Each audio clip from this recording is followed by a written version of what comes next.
Chapter 7 The Invisible Influence. Is it fair to say that our individual plans are quite minuscule compared to what God imagines? Who knows what God's plan really is? Yet I knew enough to realize that it was happening. In that room, among the silence, there was a feeling that something was divine within the universe, and without meeting it in a human body, I felt its presence. After the prayers and inner contemplations were left at the altar, it seemed that my meeting with God was over. Upon departing, something surreal happened. I felt joy, but not like exuberant bliss and pleasure. Rather, it was contentment and peace, infused with a sort of childlike playfulness. Just imagine being totally free from all anxiety, fear, and doubt. Even the old pain held a certain sense of fullness and beauty. Why, after this reflection with God's presence, there was appreciation that everything led us to find the right route. And how had I gotten so lucky? Why, the door that had led here was the greatest gift I could have ever imagined. It seems we have to survive the pain and heartbreak, because on the other side of it, I found a mystical mermaid waiting. When I left the room, I went to the pond at the castle's entrance and smiled at that mermaid, who seemed to be the spirit of the wild seamstress. And just then, out from behind me ran sweet baby Krishna as he leapt down the spiral staircase. Why, that sweet baby Krishna was off and away, and to him, life was a grand play. Yet I wondered, had sweet baby Krishna followed me into that room without me even knowing? Because now he disappeared into the unknown as he was off and running. "Well, how was your meeting with God?" asked the mermaid. "The room was empty, except for a single rose. So to some degree, I'm not sure if God ever showed. But other than that, I feel really good." I paused. "And even if God didn't appear in human form, I felt God's presence. And when I listened for a response, it was quite surreal, because I did hear someone whispering." "Well, isn't that something?" the mermaid smiled. "What if God exists within everything? What if you and I are just vehicles of service, spirits who are devoted to all of existence? That means God has a connection into our reality, into that room, and into our hearts and brains. There isn't a moment that God and us are ever apart. And sometimes we need to set time aside and imagine what a meeting with God would be like to remember God's presence. Such a deep intention creates the spaciousness to prepare ourselves to meet with God. And so we find the answer we're looking for is already deep within us," said the mermaid. Still, there was a wonderful feeling about that grand room. Was God an invisible thing? And if so, was God living within us, watching what we do?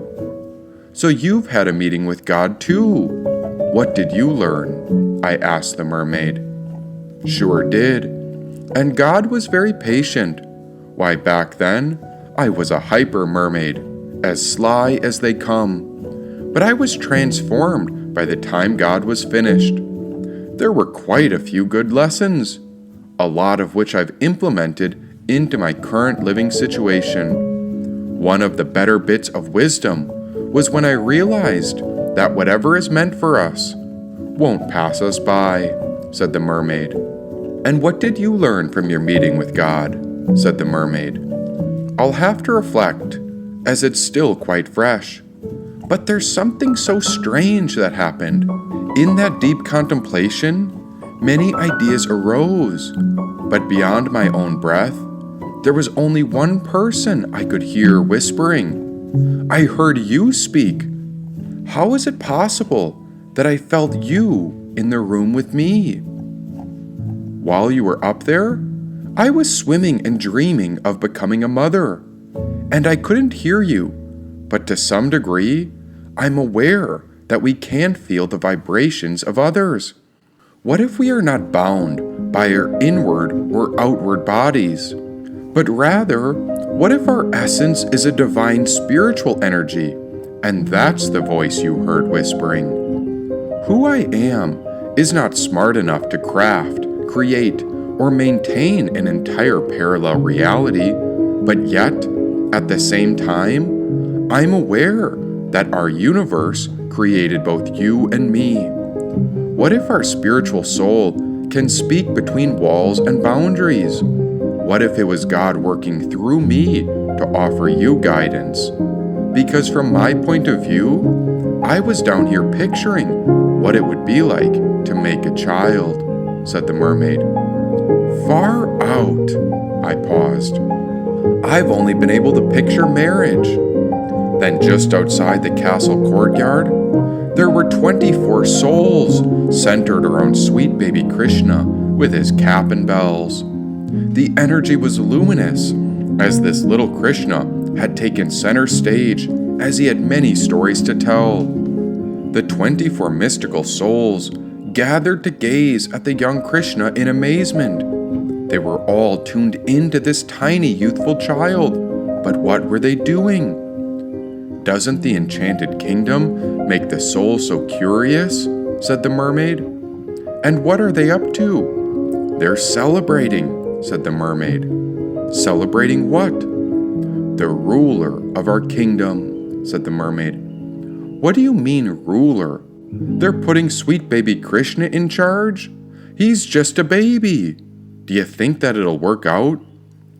Why would we doubt what's unfolding when both of us know that it's the spirit of divinity that sets everything in motion?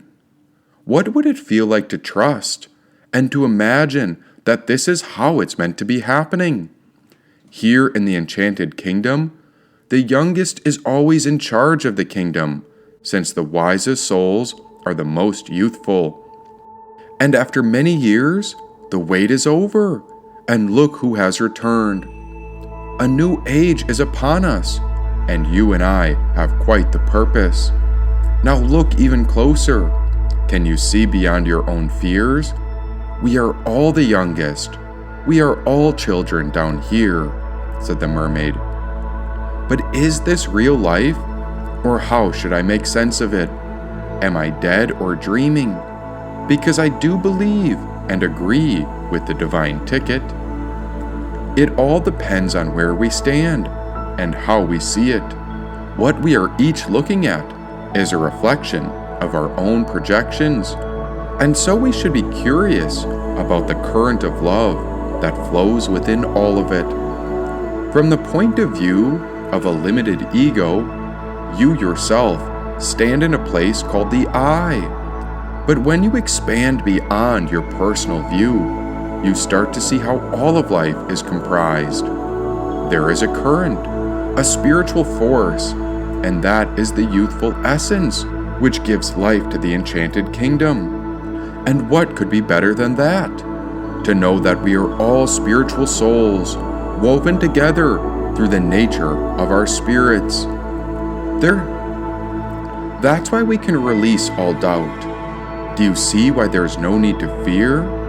I sense a deeper appreciation of life's beauty in our near future, said the mermaid.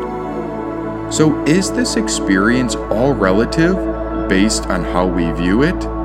Because there is a divine essence which connects all of us.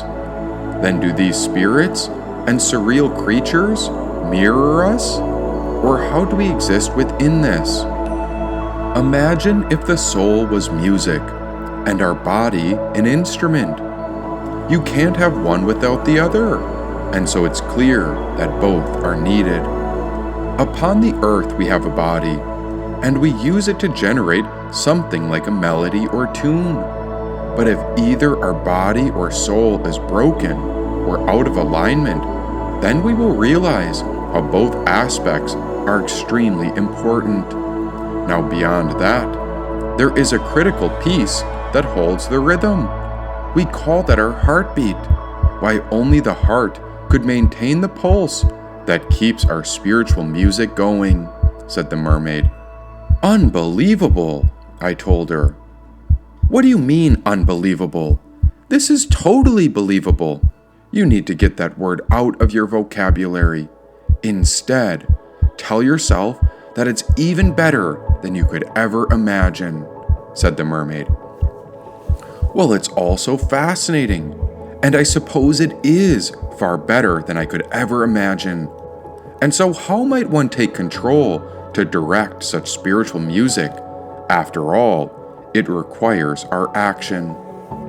Well, paused the mermaid, we have different gifts or facets, and the thing that sets us apart from everyone else is the art of our invisible influence. I caught on to this the moment I met you, and we both have this in common, even if you're not aware of it. You see that child, sweet baby Krishna? Why, he may appear as his own separate spirit, but you, me, and Krishna are not separate. This invisible influence, or spirit, empowers us to guide others without breaking the essence of another. And as you can see, many forms have taken to our youthful essence, and so they trust that this spiritual force will lead us. The universe trusts the spirit because of what we've been through, whereas most people are disconnected from the realm of spirit, as they only rely on their physical presence. There they wish to lead by acquiring power, force, or authority. But here, since we are tuned into our spirit, we prove that we are capable on many levels because we follow our invisible influence, which is the absolute truth and essence of enlightened action. And this can manifest through everyone. Notice how even if we don't say a word, our presence can be felt like an invisible vibration in a way which words can't even describe. You and I are both aware of such magnetism, and it seems to act based on the way we choose to think and behave throughout our lives. Now, of course, as life goes on in the Enchanted Kingdom, it may seem rather strange and surreal, yet everything in this spiritual realm works in a parallel relationship to the worldly existence, even if few are aware of such invisible vibrations. So if we must, let us try our luck and create something beautiful, said the mermaid. Oh, maybe this was a sort of circus. And in this circus of love, that little youthful spirit who wore the cap and bells winked, and so sweet baby Krishna walked off center stage and marched away. Then without hesitation, the 24 mystical souls aligned behind Krishna as they followed each other, pulling out musical instruments. Sweet baby Krishna was like a conductor who led all the creatures as they marched in circles and made their way through the castle courtyard before they disappeared out into the Enchanted Kingdom's forest. Will you stay with me tonight? Said the mermaid. Of course, it would be an honor and a delight. Where do you live? I asked the mermaid. What do you mean? She asked. Where do you call home? Home is wherever I roam. And as for my bedroom, the mystical moss within the enchanted forest is where I prefer to rest my soul, said the mermaid. She led me to a quiet part of the forest on the outskirts of the Enchanted Kingdom, where she nestled herself upon a bed of moss beside a pond. My soul laid to rest in between the mermaid's moss bed and the trees, where I set my head upon my arm. There the mystical mermaid curled up beside me as we gazed into each other's eyes. As we drifted to sleep, a current took us deeper in the night as we floated further into the parallel reality. as if the invisible influence of the spiritual force pulled at the strands of our life. We went far beyond what existed in actuality. Who is to say how dreams work? They seem to be threads of a fabric that dance between hidden planes. And here in the Enchanted Kingdom, it felt like we lived much closer to a dream world. And so, I heard the seamstress when she spoke. The man who is going to fix things has arrived. You'll know it's him when you meet him in the world 7 times. As I peeked through a cracked door, it seemed the seamstress spoke to the mermaid, and so I wondered if this was a place I should remain. Then the dream changed, when many unconscious aspects were rearranged. And soon I found the mermaid's presence again, when I wondered if I might be awake. As if the whole vision up till now was covered by a certain fog, suddenly there was a moment of clarity when a human woman appeared as my senses noticed the details. Why, upon a closer look, this woman felt like a mermaid, but where was her tail? "Come home," said the woman. "Who are you?" "The girl with all the gifts," she said. Inside her room was a seamstress's shop, and there were glorious plants and a sewing kit here. This must have been her home, but again, where was this mermaid's tail? With each step closer, her eyes refused to look away. From pieces to piece, let us sew our love together, which is ready and willing to transform. Are you the one who will come home with me and bring a child into the world?" she said. "Right now?" I wondered. "Lay down." She paused and pointed at a bed. We've known violence in our life. Maybe not always on the outside, but on the inside, where we've been tortured with fear, shame, darkness, and doubt. Enough of that now. It's time for a gentler way. Less pain, more joy. It's time for sweets and treats, she said as she led me to the bed. Her eyes spoke of a story I had not yet heard.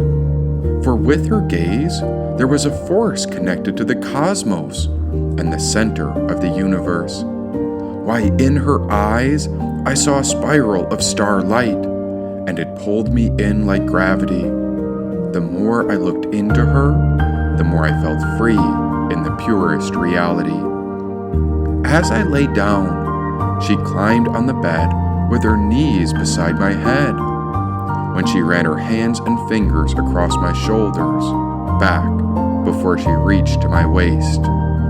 For a moment I caught sight of her tail as her naked half came into my gaze. And why are dreams so strange? Because there was no stopping this occurrence when I realized both of us had gotten undressed. Where had our clothes gone? How had time skipped? I trust we'll find each other again and again in all the parallel forms of our lives, she whispered. As I turned to lay on my chest, my head gazed up, as if I needed her to explain. Where I sought words, she felt into her intuition. And as I lifted up my right shoulder, an inch higher, without hesitation, she swam under where her body maneuvered. First, her finger pried me up where her hand crawled under my shoulder. She wiggled her way deeper as she reached even further. And all this happened without any thought of sexual energy or desire. Through some sort of miracle, she crawled between the bed and my body. She pressed against my left hip, where she managed to move even further underneath me. With a gentle touch, her hands brushed up against my hips. As the heart peaked with sensitivity, as if she was inverted and my body upright. This dream seemed to have a secret opening. Within an instant, her hands reached between my legs when she pressed a hidden button. Electric energy came to life when she pressed my perineum. As if she whispered without words, I heard her intuition speak. There, now I've activated your energy centers. My body surged upright when she managed to crawl to her hands and knees at the bottom of the bed. Everything in my world was pointed to her, and as I sat up, her eyes were pinned upon mine as she crept forward. No more words, yet her eyes spoke without language. Then a moment later, without even a whisper, there was a gentle pause which seemed to last forever. But time skipped when her mouth lunged forward onto my lips as we kissed one another. A moment later, my actual eyes opened as I woke up beside the mermaid in the enchanted kingdom. Oh, but the mermaid was at rest, and I wished to go back into the dream with her. What I felt in that vision was beyond sense pleasure or some erotic fantasy. I felt how another soul knew me so deeply.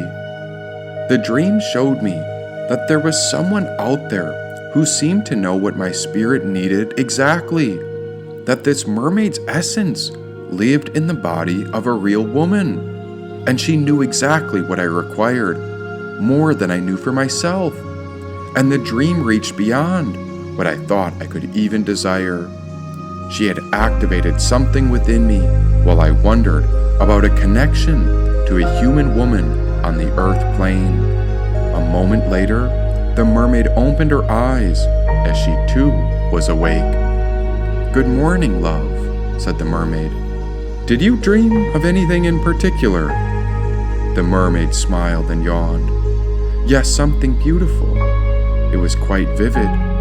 "And what did you dream of?" she asked.